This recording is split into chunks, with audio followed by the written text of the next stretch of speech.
YouTube, what's going on? It's your boy Buddha, back in the building for another Last Cloudia news and information video. You can see up top the December 16th maintenance notice was released in-game this morning, and it brought a ton of information. It looks like this is going to cover a lot of info that we're getting throughout the holiday month of December.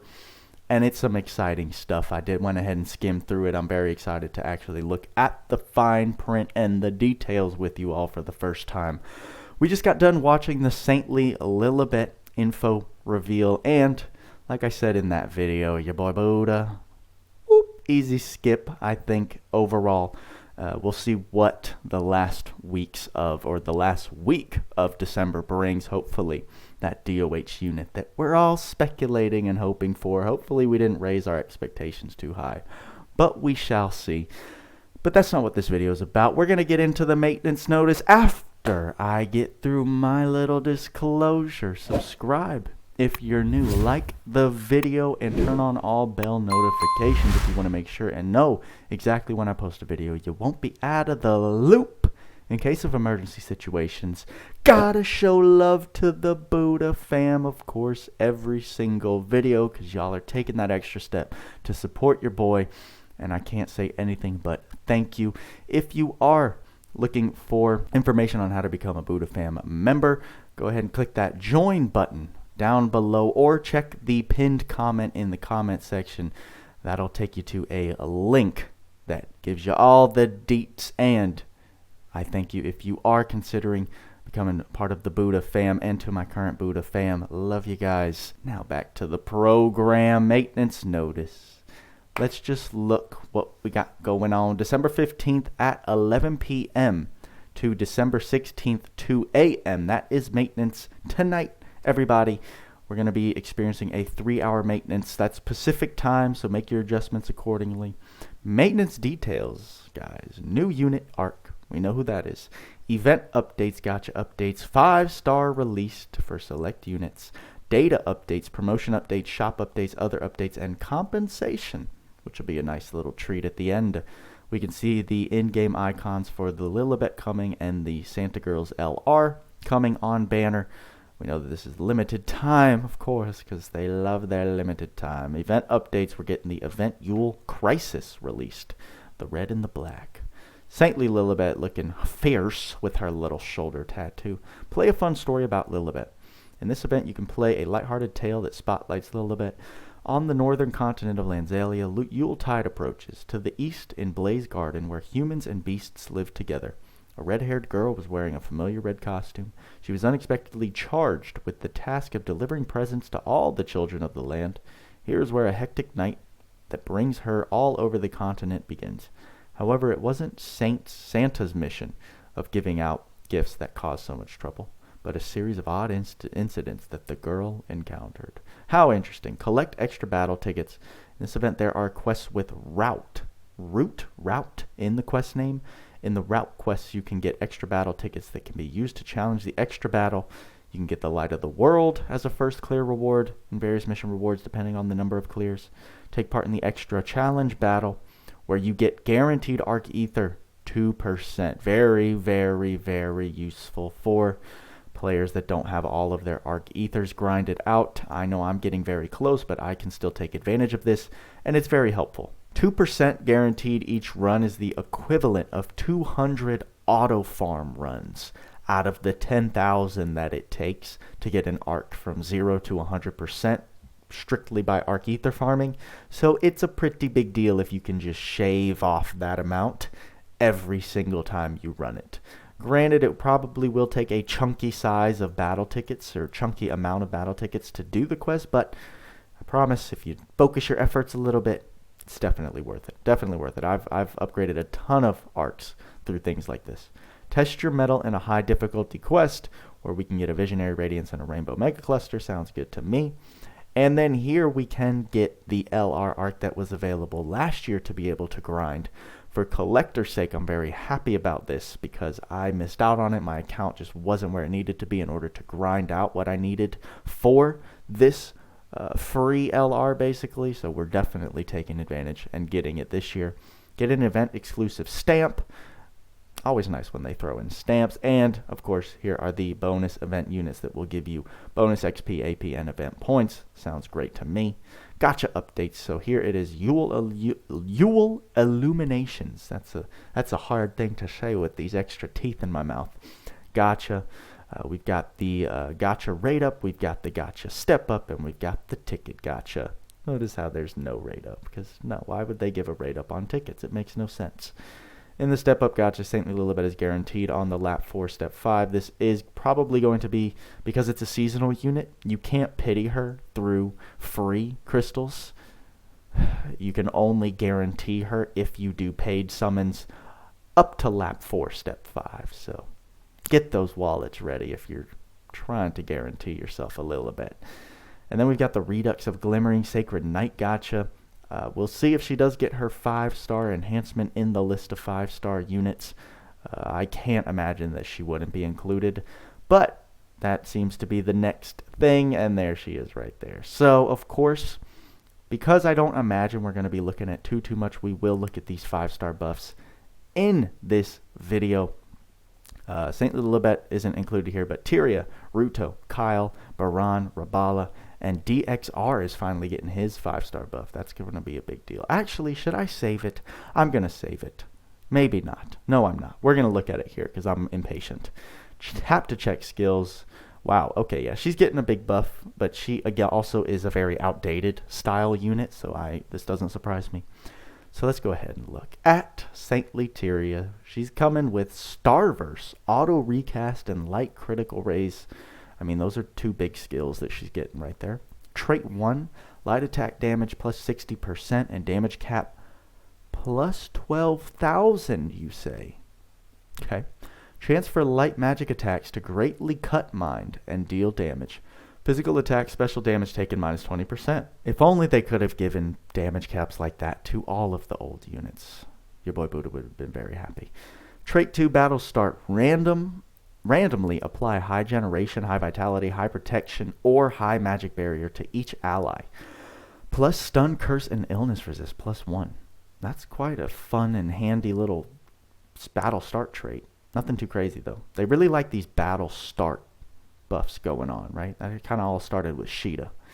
And then other, she got a ton in the other section.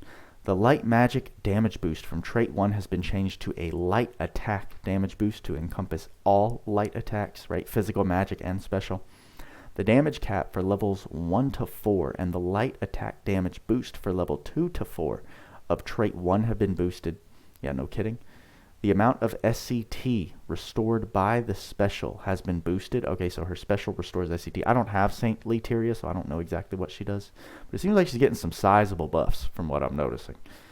The attribute of skill 2 has been changed from ice to light to synergize with her entire kit. Attribute resistances have been changed. Ice resistance went from 0 to 10. Earth resistance went from minus 10 to a positive 10, which is quite nice. Just had a sneezing fit right there. Lastly, status ailment resistances have been changed. Illness weak has been changed to no resistance. Poison has been changed from no resistance to resist. So yeah, they reworked Saintly Theria quite a bit. Quite a bit. But now let's get into units I'm excited to see. We've got the boy Kyle, which much shorter list to be expected. No skills added. And trait 1 won't flinch from fire dark magical attacks. That was always there. Whenever unit or allies are near death, fire attack damage plus 6% and damage cap plus 1,500 up to 10 boosts.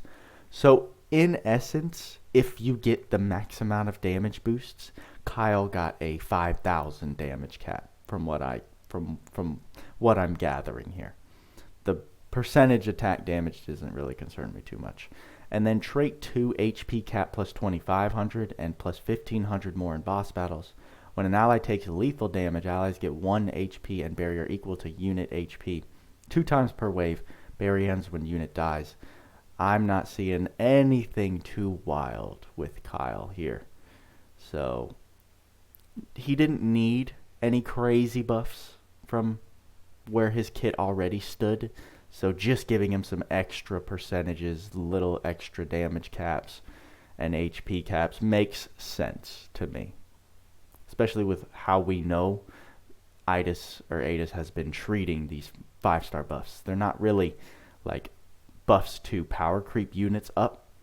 They're just to make them better than they were. With that realization, again, kind of sinking in, I'm kind of dampering my expectations for the following units we're about to see. But I think next we're going to see Ruuto, who I'm excited for. I use Ruuto quite often. So let's see. He gets no added skills. Makes sense. Trait 1, Nullify Flinch from magic attacks. Already had that. Partial resistance to interruption when activating skills. Did he have that before? Yeah, so that's not super important. Defense increases the more damage is taken from enemies. Max 40%. That just went up by a 5%. That went from 35 to 40. So nothing crazy yet.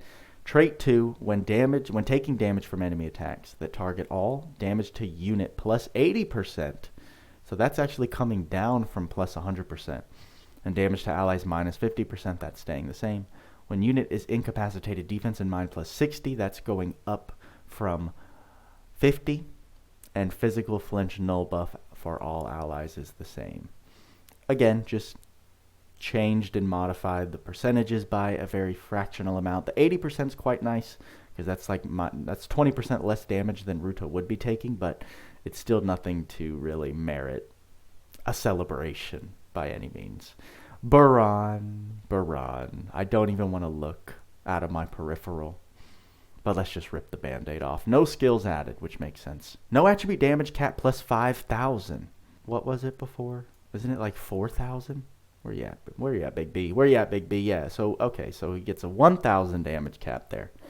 And then boosts no attribute damage based on how little unit HP remains up to 60%.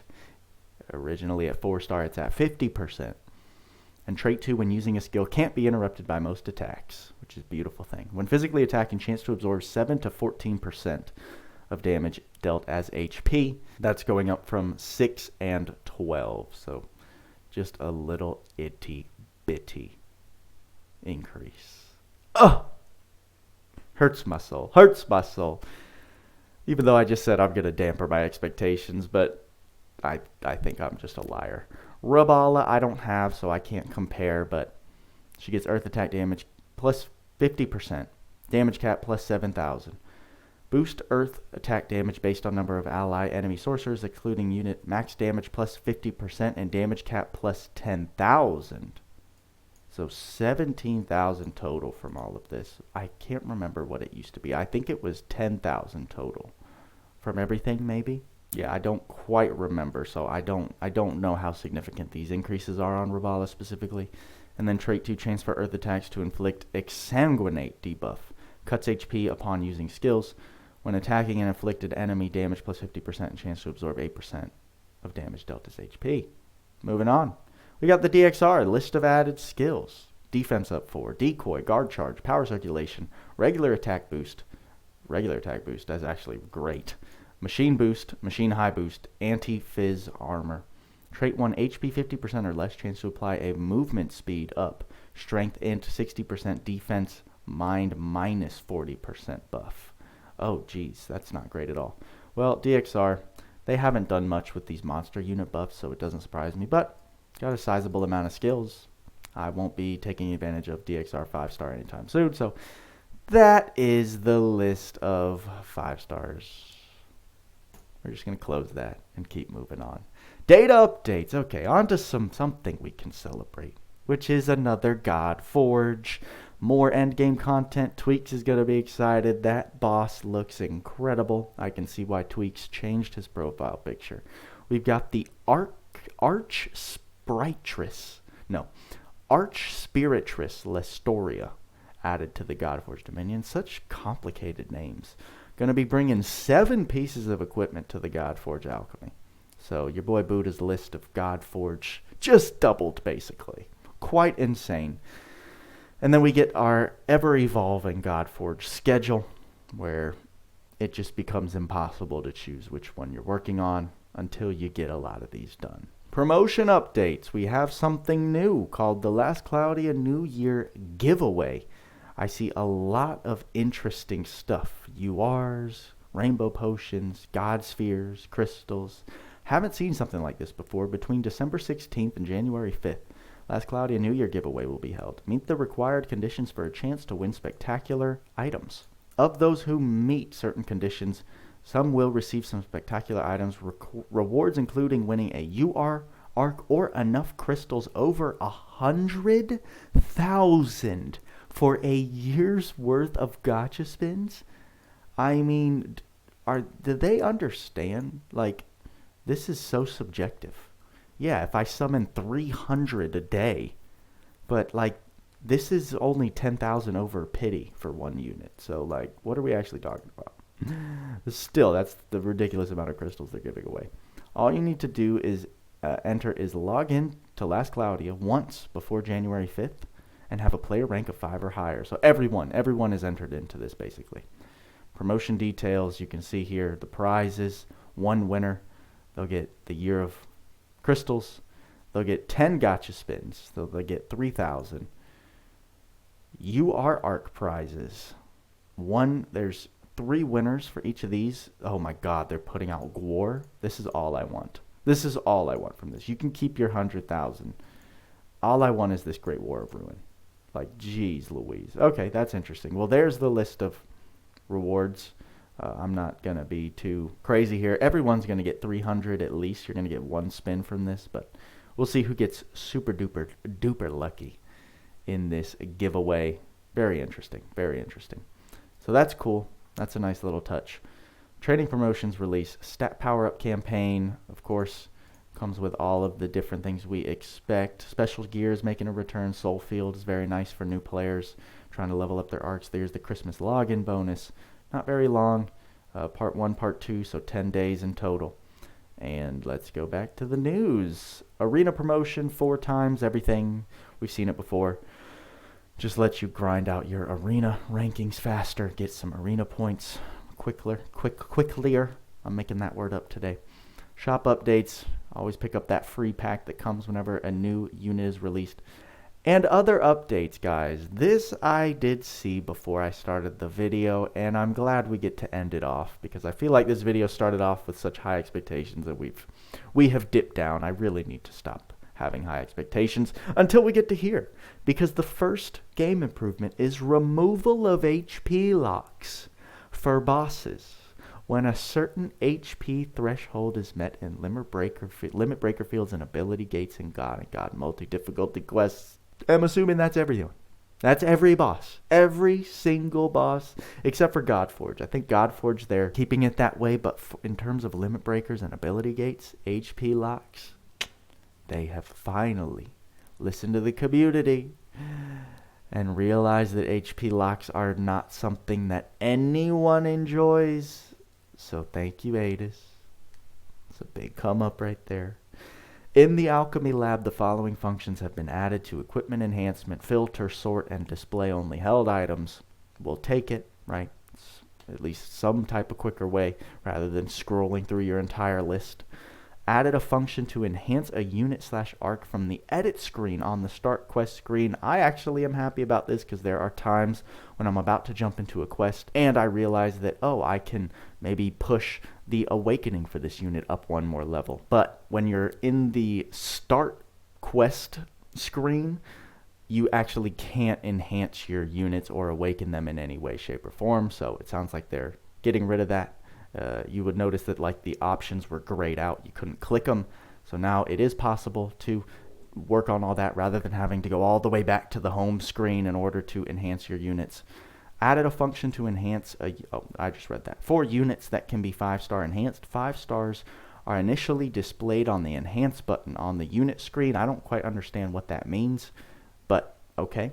And then other minor improvements not specified, so I have no idea. Bug fixes. The following issues will be fixed. The unit Regal Bolt Lanceveil sometimes stops functioning during the attack motion of skill 3.